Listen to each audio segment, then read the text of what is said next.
Hello दोस्तों, स्वागत है आपका प्रियंका लर्निंग क्लासेस में।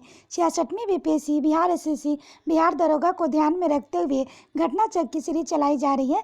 इसके अंतर्गत हम लोग भारतीय इतिहास के आधुनिक भारत के क्वेश्चन को देखते हैं ताकि आपका एग्जाम में अच्छा क्वेश्चन नंबर आ सके और कोई कन्फ्यूजन उत्पन्न न हो। तो चलिए हम लोग देखते हैं आधुनिक भारत के क्वेश्चन को। इस वीडियो में हम लोग देखेंगे गांधी एवं उनसे प्रारंभिक आंदोलन टॉपिक के क्वेश्चन, ताकि हम लोग का रिवीजन अच्छे से हो सके। तो पहला क्वेश्चन है, करमचंद गांधी दीवान थे तो ये उपयुक्त राज्य सभी राज्यों के पोरबंदर, राजकोट, बीकानेर। इसकी व्याख्या है, करमचंद गांधी पोरबंदर, राजकोट और बीकानेर राज्यों के दीवान थे। ये गांधी जी के पिता थे। इनका उपनाम काबा गांधी था। नेक्स्ट क्वेश्चन है, दक्षिण अफ्रीका में रहने की अवधि में महात्मा गांधी ने निम्न में से जिस पत्रिका का प्रकाशन किया उसका नाम था इंडियन ओपिनियन। इसकी व्याख्या देखिए, दक्षिण अफ्रीका में गांधी जी ने इंडियन ओपिनियन नामक अखबार निकाला। यह गुजराती, हिंदी, तमिल और अंग्रेजी में प्रकाशित होता था तथा वर्ष 1904 में डरबन ने फिनिक्स फॉर्म की स्थापना की। नेक्स्ट है, फिनिक्स फॉर्म कहाँ है? तो इसका आंसर होगा डरबन, दक्षिण अफ्रीका। नेक्स्ट है, एम.के. गांधी के समर्थक थे तो दार्शनिक अराजकतावाद के। इसकी व्याख्या हम लोग देखें, गांधी जी के विचारों में आदर्शवाद की बजाय व्यवहारिक आदर्शवाद पर अधिक जोर दिया गया। मार्क्स की तरह गांधी जी भी राज्य को हटाने की इच्छा रखते थे तथा उन्होंने स्वयं को दार्शनिक अराजकतावादी कहे जाने के से गुरेज नहीं किया। नेक्स्ट है, निम्न में से गांधी जी के रामराज के युगल सिद्धांत कौन थे? तो सत्य और अहिंसा।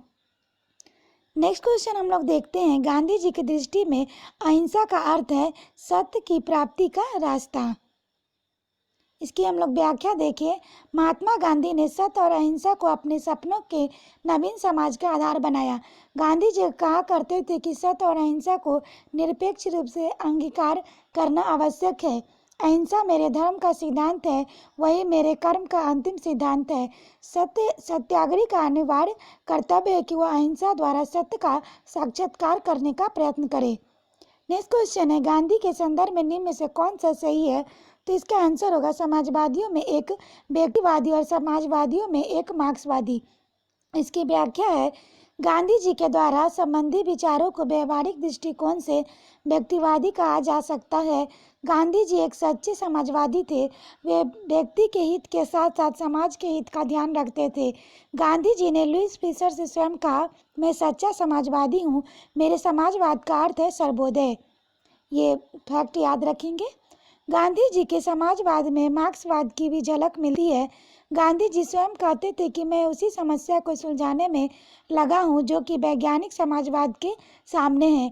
अतः गांधी जी को समाजवादियों में एक व्यक्तिवादी और समाजवादियों में एक मार्क्सवादी कहा जा सकता है।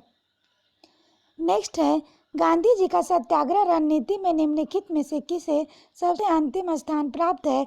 तो ये हड़ताल। नेक्स्ट क्वेश्चन है, गांधी जी के सिद्धांत के अनुसार निम्न में से कौन सा एक कथन सही नहीं है? तो सत्याग्रही का उद्देश्य शत्रु को पराजित करना। इसकी व्याख्या देखिए, गांधी जी के सत्याग्रह सिद्धांत में सत्याग्रही का उद्देश्य शत्रु को पराजित करना नहीं है, बल्कि उसका हृदय परिवर्तन करके उसे अपने अनुकूल बनाना है। नेक्स्ट क्वेश्चन है, गांधी के अनुसार हिंसा का क्रूरतम रूप है तो यह हो जाएगा गरीबी का अस्थायित्व। इसकी व्याख्या देखिए, गांधी जी ने कहा था कि गरीबी का अस्थायित्व हिंसा का क्रूरतम रूप है। Poverty is the worst from the violence. Next question है, गांधी जी ने परिवार नियोजन हेतु तरीका बतलाया था तो आत्मनियंत्रण बताया था। नेक्स्ट है, गांधी जी दक्षिण अफ्रीका में कितने वर्ष रहे थे? तो 21 वर्ष रहे थे। इसकी व्याख्या है, गांधी जी अफ्रीका में लगभग 21 वर्ष रहे थे। गांधी जी 24 वर्ष की उम्र में 1893 ईस्वी में एक गुजराती व्यापारी दादा अब्दुल्ला का मुकदमा लड़ने के लिए दक्षिण अफ्रीका डरबन गए थे। वे जनवरी 1915 में भारत लौटे। नेक्स्ट क्वेश्चन है, महात्मा गांधी दक्षिण अफ्रीका से भारत किस वर्ष लौटे थे? तो 1915। नेक्स्ट है, दक्षिण अफ्रीका किस रेलवे स्टेशन पर गांधी जी को ट्रेन से फेंका गया था? तो पीटर, पीटर, मार्टिसबर्ग। इंपॉर्टेंट क्वेश्चन है, ध्यान रखेंगे। नेक्स्ट क्वेश्चन है, गांधी जी इसकी व्याख्या हम लोग देखिए। दक्षिण अफ्रीका प्रवास के दौरान महात्मा गांधी को नस्लीय भेदभाव का सामना करना पड़ा था। एक बार ट्रेन में प्रथम श्रेणी के का पास होते हुए भी उन्हें सामान्य बोगी के में स्थानांतरित किया गया, जिसका उन्होंने प्रतिरोध किया, जिसके फलस्वरूप उन्हें पीटर मारिसिनबर्ग रेलवे स्टेशन पर ट्रेन से फेंका गया था।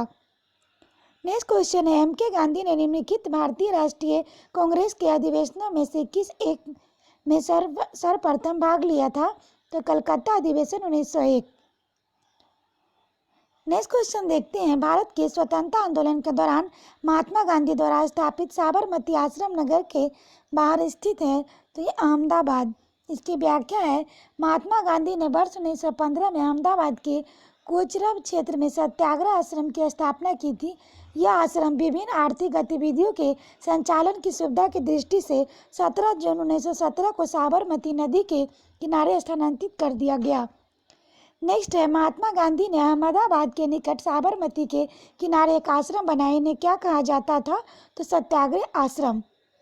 नेक्स्ट क्वेश्चन है, महात्मा गांधी ने इसके संबंध निम्नलिखित आश्रमों में से कौन सबसे पुराना है? तो फिनिक्स सबसे पुराना है। इससे रिलेटेड फैक्ट है, महात्मा गांधी ने फिनिक्स डरबन दक्षिण अफ्रीका में वर्ष 1904 में एक आश्रम स्थापित किया। फिनिक्स आश्रम को 27 फरवरी 2000 को दोबारा खोला गया है। फिनिक्स महात्मा गांधी द्वारा स्थापित प्रथम आश्रम था। नेक्स्ट है, गांधी जी ने सेवा धर्म कहाँ अपनाया था? तो दक्षिण अफ्रीका। नेक्स्ट क्वेश्चन है, महात्मा गांधी के राजनीतिक गुरु कौन थे? गोपाल कृष्ण गोखले। काफ़ी इंपॉर्टेंट क्वेश्चन है, ध्यान रखेंगे। इसकी व्याख्या है, गोखले अपने राजनीतिक दर्शन में सच्चे उदारवादी थे। वह समभाव और मृदु न्यायप्रियता में विश्वास करते थे। उन्हें पूर्ण विश्वास था कि देश का पुनरुद्धार राजनीतिक उत्तेजना के बवंडरों में नहीं हो सकता। वह साधे और साधन दोनों की पवित्रता में विश्वास करते थे। गोखले के इन्हीं विचारों से प्रभावित होकर गांधी जी ने उन्हें अपना राजनीतिक गुरु बना लिया। नेक्स्ट है, महात्मा गांधी के अनुसार राजनीति का तात्पर्य था, तो ये जन कल्याण के लिए सक्रियता। इसकी व्याख्या है, महात्मा गांधी राजनीति को सामाजिक उत्थान जन कल्याण के लिए सक्रियता समझते थे। इसके संबंध में गांधी जी के द्वारा सर्वाधिक महत्वपूर्ण सुझाव राजनीति के क्षेत्र में सत्ता के विकेंद्रीकरण का दिया गया है। विकेंद्रीकरण सत्ता से उनका तात्पर्य था ग्राम पंचायतों को अपने गांव का प्रबंध प्रशासन करने के लिए सक्रिय करना। नेक्स्ट है, गांधी जी ने राजनीति को जो प्रतिमान प्रस्तुत किया है, निम्न में से कौन सी विशेषता उनमें से नहीं है? तो इसका आंसर हो जाएगा डी, यानी कि सत्ता। इसकी व्याख्या देखिए, गांधी जी ने राजनीति को जो प्रतिमान प्रस्तुत किया है उसमें नैतिकता, धर्म और मानवता का समावेश था, लेकिन गांधी जी के पूर्ण आदर्श राजनीतिक व्यवस्था के अंतर्गत राज अर्थात सत्ता के लिए कोई स्थान नहीं था। वे राजविहीन समाज की स्थापना करना चाहते थे। नेक्स्ट है, निम्नलिखित में से किसने सत्याग्रह शब्द को गढ़ा? तो महात्मा गांधी। इसकी व्याख्या देखिए, महात्मा गांधी के भतीजे मगनलाल गांधी द्वारा सत्याग्रह शब्द का प्रयोग एक प्रतियोगिता में किया गया, जिसमें उनको पुरस्कार प्राप्त हुआ। सत्याग्रह शब्द का अर्थ सत्य और दृढ़ता से लिया जाता है। बाद में महात्मा गांधी ने इसमें सुधार कर इसे सत्याग्रह शब्द में परिवर्तित किया। अतः स्पष्ट है कि सर्वप्रथम सत्याग्रह शब्द का प्रयोग महात्मा गांधी द्वारा किया गया था। नेक्स्ट है, भारत के स्वतंत्रता संघर्ष के दौरान सबसे पहले सत्याग्रह किसने किया था? तो ये महात्मा गांधी ने किया। इसकी व्याख्या है, सत्याग्रह का शाब्दिक अर्थ है सत्य को मानकर किसी वस्तु के लिए आग्रह करना अथवा सत्य और अहिंसा के उत्पन्न होने वाला बल। महात्मा गांधी ने भारत के स्वतंत्रता संघर्ष के दौरान वर्ष 1917 में चंपारण बिहार में सत्याग्रह प्रारंभ किया। यह गांधी जी का भारत में पहला सफल सत्याग्रह था। नेक्स्ट है, निम्नलिखित में से मोहनदास करमचंद गांधी किसके लिए सर्वाधिक जाने जाते हैं? तो इसका आंसर होगा भारतीय स्वतंत्रता को प्राप्त करने के लिए निष्क्रिय विरोध करने के लिए।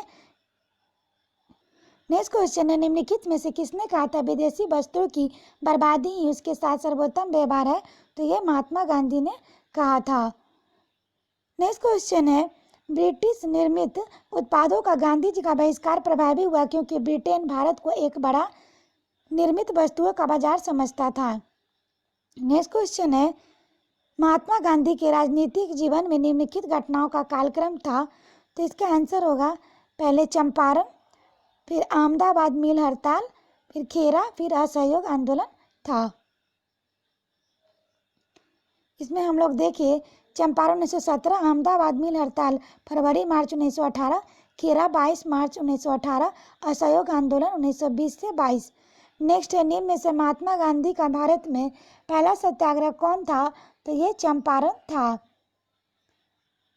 इसकी व्याख्या देखिए, दक्षिण अफ्रीका से वर्ष 1915 में लौटने के बाद गांधी जी ने भारत में अपना प्रथम सफल सत्याग्रह बिहार के चंपारण जिले में वर्ष 1917 में किया। वर्ष 1917 में चंपारण के एक किसान राजकुमार शुक्ल ने गांधी जी से लखनऊ में भेंट की और उसे चंपारण आने का आग्रह किया था। 19वीं सदी के आरंभ में गोरे बागान मालिकों की चंपारण के किसानों से एक अनुबंध के आधार पर एक विनिश्चय करा लिया था और उन्हें अपनी जमीन के 3/20 वे भूभाग पर नील की खेती करना अनिवार्य है, जिसे 3 कठिया पद्धति के नाम से जाना जाता था। गोरे बागान मालिकों ने किसानों की मजबूरी का फायदा उठाकर उन्हें अनुबंध से मुक्त करने के लिए लगान एवं अन्य गैर कानूनी अभावों कर की दर मनमाने ढंग से बढ़ा दी। किसानों के लिए उत्पीड़न के विरोध में गांधी जी ने चंपारण सत्याग्रह प्रारंभ किया था। नेक्स्ट है, निम्नलिखित कथनों में से कौन महात्मा गांधी के बारे में सही है? तो इसका आंसर होगा, उन्होंने अपनी प्रारंभिक शिक्षा राजकोट से प्राप्त की थी। कस्तूरबा के साथ उनका विवाह 13 वर्ष की आयु में हुआ था। तीसरा, उन्होंने विधि का अध्ययन द इनर टेम्पल लंदन में किया था। वे रस्किन की पुस्तक अनटुल द लास्ट से सर्वाधिक प्रभावित हुए थे, यानी कि डी ऑप्शन सही होगा। नेक्स्ट क्वेश्चन है, महात्मा गांधी ने कहा था कि उनकी कुछ सबसे गहन धारणाएं अनटू द लास्ट नामक पुस्तकों से प्रतिबंधित होती है और इस पुस्तक में उनके जीवन को बदल डाला।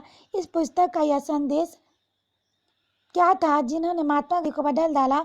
तो यह होगा, व्यक्ति का कल्याण सबके कल्याण में निहित है।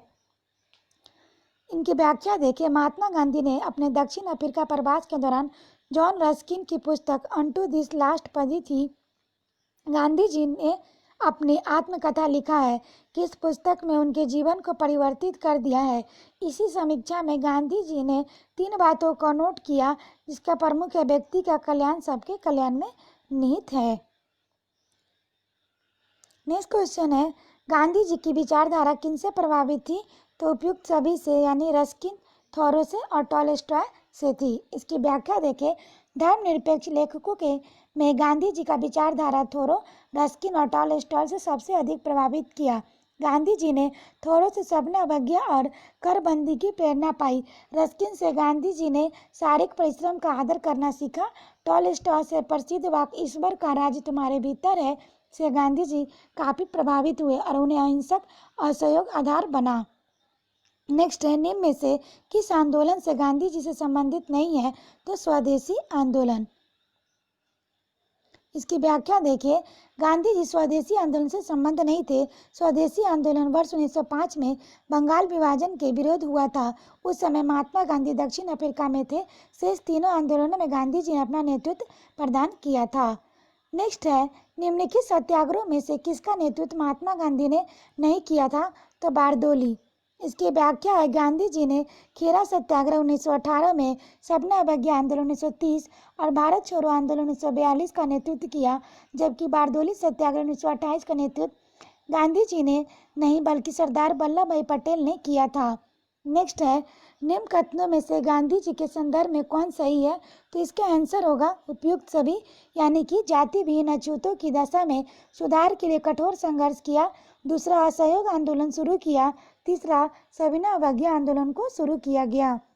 नेक्स्ट है, महात्मा गांधी का सर्वप्रथम राष्ट्रपिता किसने कहा था? तो ये सुभाष चंद्र बोस ने कहा था। इंपॉर्टेंट क्वेश्चन है, हमेशा आता है, ध्यान रखेंगे।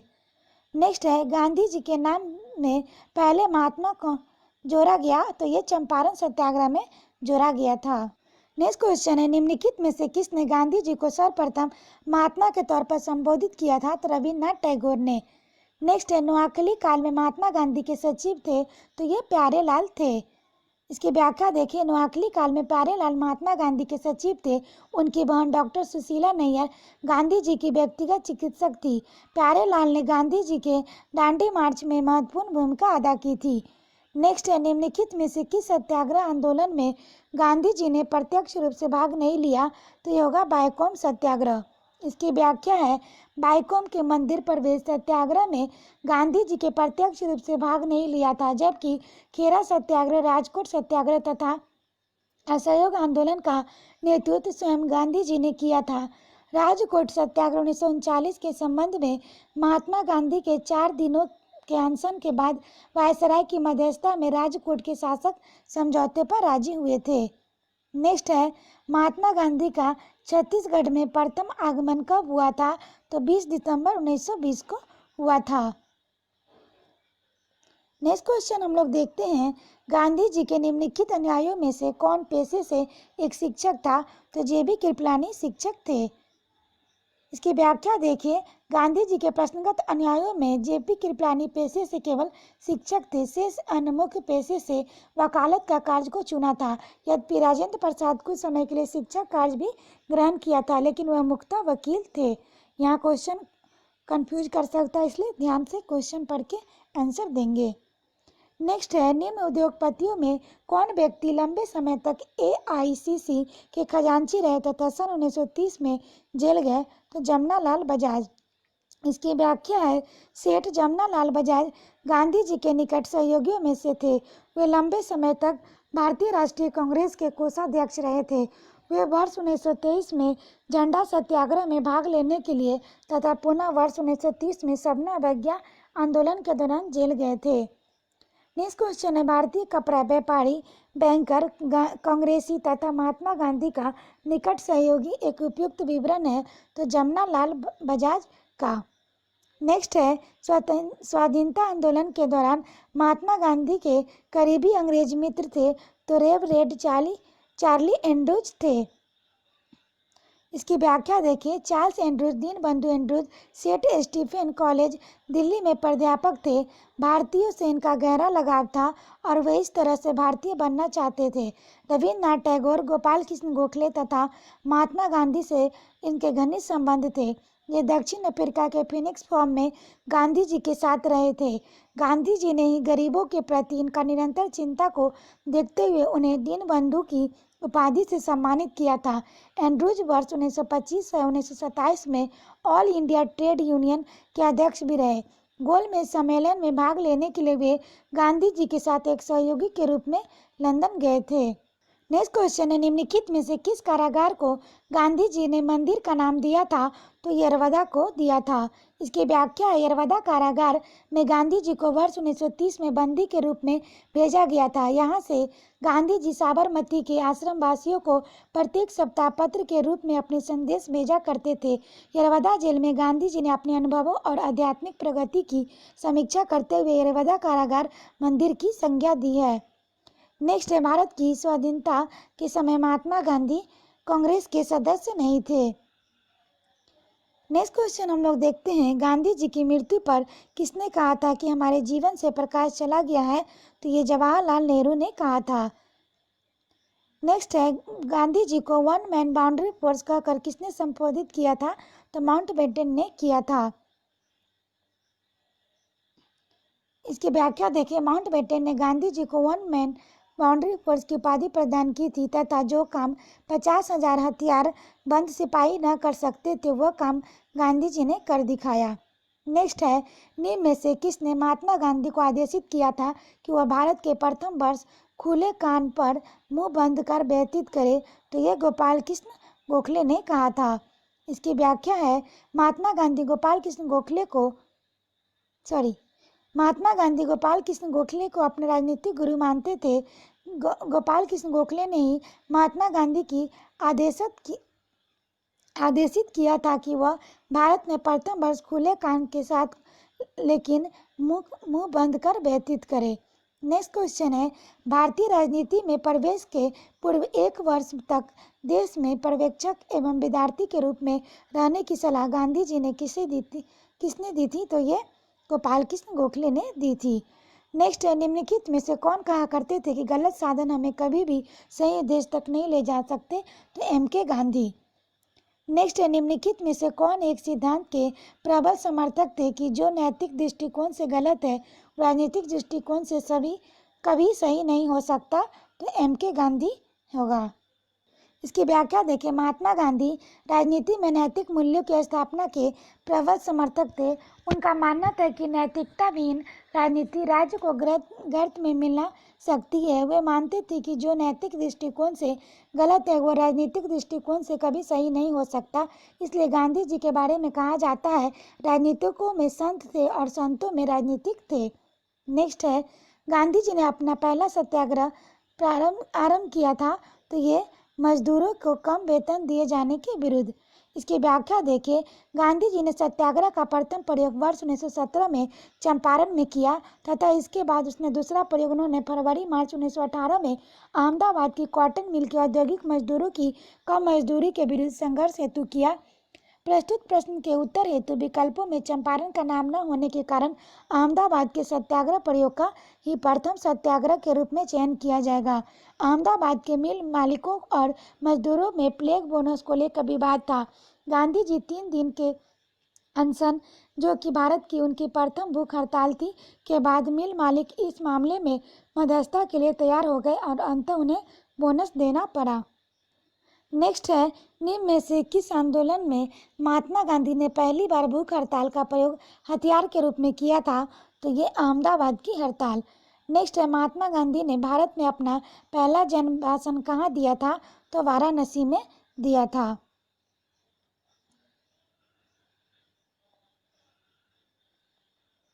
नेक्स्ट हम लोग देखते हैं, गांधी जी ने बंधुआ मजदूरों को मुक्त कराने का अभियान कहाँ से प्रारंभ किया था? तो इसमें इसका आंसर नहीं है, तो इसका व्याख्या हम लोग देखते हैं। महात्मा गांधी ने भारत में सत्याग्रह आंदोलन की शुरुआत बिहार के चंपारण से की थी। चंपारण में किसानों को 1 बीघा जमीन के 3/20 भाग 3 कट्ठा पर नील की खेती हेतु अंग्रेजों द्वारा बाध्य किया जाता था। इसे 3 कटिया पत्ती कहते थे। नील की खेती करने से इनकार करने पर अंग्रेज किसानों पर अत्याचार करते थे। इसके अतिरिक्त किसानों के पर लगभग 40 प्रकार के कर थोपे गए। बिहार के एक किसान राजकुमार शुक्ल ने गांधी जी से मिलकर अंग्रेजों के अत्याचार से किसानों को मुक्ति दिलाने का प्रार्थना की। गांधी जी के कलकत्ता प्रवास के दौरान राजकुमार शुक्ल के साथ गांधी जी अप्रैल 1917 में चंपारण गए तथा किसानों को अंग्रेजों को बंधुआ मजदूरी से मुक्ति हेतु सत्याग्रह आरंभ किया। जुलाई 1917 में चंपारण एग्रीगेशन कमेटी का गठन किया गया। गांधी जी भी इसके सदस्य थे। इस कमेटी के प्रतिवेदन पर 3 कटिया प्रणाली को समाप्त कर दिया गया। नेक्स्ट है, 1917-18 में अहमदाबाद में गांधी जी द्वारा चलाए गए सत्याग्रह में किसने हिस्सा लिया था? तो मजदूर। नेक्स्ट क्वेश्चन है, निम्नलिखित में से महात्मा गांधी का कौन सा संघर्ष औद्योगिक श्रमिकों से संबंधित था? तो अहमदाबाद संघर्ष। नेक्स्ट है, निम्न में से किसी के लिए अहमदाबाद सत्याग्रह आरंभ किया गया? तो सूती मिल कामगारों के लिए। नेक्स्ट है, गांधी जी की ट्रस्टीशिप के सिद्धांत के प्रतिपाद के संबंध में निम्नलिखित युग्मों में से कौन एक सही है? तो दक्षिण अफ्रीका 1903। इसकी व्याख्या है, गांधी जी ने वर्ष 1903 में जोहान्सबर्ग में अपनी लॉ फर्म स्थापित की थी, जहां वे वर्ष 1910 तक रहे। गांधी जी ने अपनी लॉ फर्म में ट्रस्टीशिप के भी सिद्धांतों को लागू किया था। विकल्प में दिए गए अन्य शहरों के साथ जो वर्ष दिए गए हैं, उन वर्षों के दौरान गांधी जी जोहान्सबर्ग में ही थे। नेक्स्ट है, गांधी जी अर्थव्यवस्था के विषय में निम्नलिखित कथनों में से कौन सा सही नहीं है? तो ये वे यूएसए में मशीनीकरण के पक्षधर नहीं थे। तो इसका व्याख्या देखिए। गांधी जी का विचार था कि प्रत्येक देश की अर्थव्यवस्था वहाँ की जलवायु, भूमि, वहाँ के निवासियों के स्वभाव को ध्यान में रखते हुए निश्चित की जानी चाहिए। इन बातों के आधार पर जहाँ की अमेरिका का संबंध है, उन्होंने वहाँ मशीनीकरण का विरोध नहीं किया था। नेक्स्ट है, एम.के. गांधी के अनुसार अस्पृश्यों का सामाजिक आर्थिक सुधार संपन्न किया जाता है, तो उनके कुटीर उद्योग स्थापित करके। नेक्स्ट हम लोग देखते हैं, गांधी जी इनोवेशन। गांधी का नवाचार का तात्पर्य था कम निवेश से अधिक उत्पादन अधिक लोगों के लिए। इसकी व्याख्या देखिए। गांधी इनोवेशन, गांधी का नवाचार का तात्पर्य है कम निवेश से अधिक उत्पादन अधिक लोगों के लिए। यह शताब्दी सर्वप्रथम प्रोफेसर प्रहलाद एवं आर.ए. मालेस्कर द्वारा प्रयोग किया गया था। नेक्स्ट है, कौन सी घटना सबसे पहले हुई थी? तो हम इसकी व्याख्या देखें। खेरा सत्याग्रह 1918, सबना अवज्ञा आंदोलन 1930, असहयोग आंदोलन 1920, चंपारण सत्याग्रह 1917। नेक्स्ट क्वेश्चन है, किसने यूरोपियन नील बागान मालिकों द्वारा किसानों के शोषण की तरफ गांधी जी की ध्यान आकर्षित किया है? तो राजकुमार शुक्ल। इसके नेक्स्ट क्वेश्चन देखते हैं, चंपारण में 3 कटिया प्रथा का तात्पर्य था 3/20 भूभाग पर नील की खेती करना। नेक्स्ट क्वेश्चन देखते हैं, गांधी जी ने भारत में पहली बार सत्याग्रह आंदोलन बिहार में कहाँ प्रारंभ किया था? तो ये चंपारण में। नेक्स्ट है, गांधी जी का चंपारण आंदोलन था नील कर्मियों में की समस्याओं का समाधान हेतु। नेक्स्ट क्वेश्चन है, गांधी जी का चंपारण सत्याग्रह किससे जुड़ा था? तो ये 3 कटिया से जुड़ा था। नेक्स्ट है, चंपारण जनपद के लिए 3 कटिया प्रथा का तात्पर्य था? तो ये किसानों द्वारा 3/20 भूभाग पर नील की खेती करना। नेक्स्ट है, 3 कटिया कानून किस स्थान पर किसकी खेती से संबंधित है? तो ये चंपारण नील। नेक्स्ट है, निम्नलिखित कथनों पर विचार कीजिए। तो पहला है, डॉक्टर राजेंद्र प्रसाद ने महात्मा गांधी को चंपारण आने और कृषकों की समस्या जांच करने के लिए राजी किया। दूसरा, चंपारण राज्य की जांच में आचार्य JB कृपलानी महात्मा गांधी के सहयोगियों में से एक थे। तो इसका आंसर केवल 2 होगा। नेक्स्ट क्वेश्चन है, चंपारण संघर्ष में निम्नलिखित में से किसने महात्मा गांधी का साथ दिया था? तो इसका आंसर होगा राजेंद्र प्रसाद और अनुग्रह नारायण सिन्हा। नेक्स्ट है, निम्नलिखित में से कौन महात्मा गांधी के चंपारण सत्याग्रह के संबंध है? तो ये राजकुमार शुक्ल। नेक्स्ट है, चंपारण आंदोलन में कौन संबंधित नहीं था? तो जयप्रकाश नारायण। नेक्स्ट है, चंपारण कृषि जांच समिति का सदस्य निम्नलिखित में से कौन नहीं था? तो अनुग्रह नारायण। नेक्स्ट क्वेश्चन हम लोग देखते हैं, दक्षिण अफ्रीका से लौटने के पश्चात गांधी जी ने प्रथम सफल सत्याग्रह आरंभ किया था? तो चंपारण में किया था। नेक्स्ट है, महात्मा गांधी ने सर्वप्रथम किस किसान आंदोलन में भाग लिया था? तो चंपारण में भाग लिया था। नेक्स्ट है, निम्नलिखित स्थानों में से कहाँ महात्मा गांधी ने भारत में सर्वप्रथम सत्याग्रह आरंभ किया था? तो चंपारण।